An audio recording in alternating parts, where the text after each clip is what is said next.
dinh ô Sylvia cho là vợ gì tình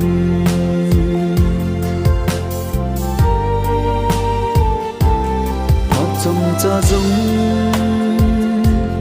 mẹ ngu lâu tiếp thấy lâu kỳ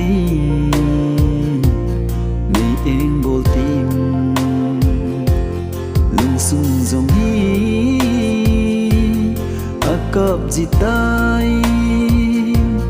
hết thiếm gì ô đi khăn khổ đinh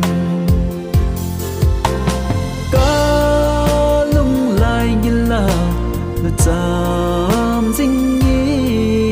lung đi xuống lệ ra nhìn cái hình ghé đó dinh nhé chừng lệ rồi em đinh ghé sông lệ lung là hi ô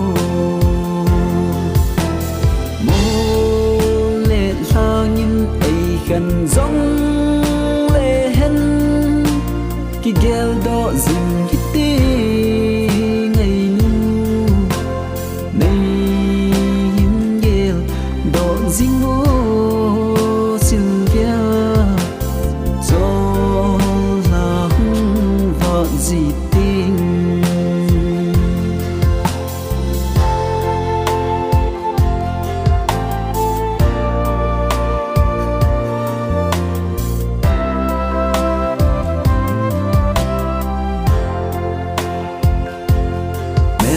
lâu na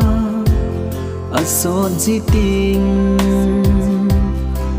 thu là linh tâm địa gì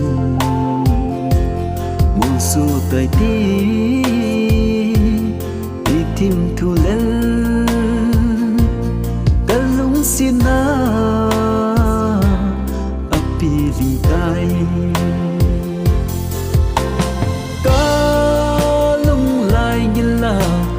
chạm dinh nhé lung đi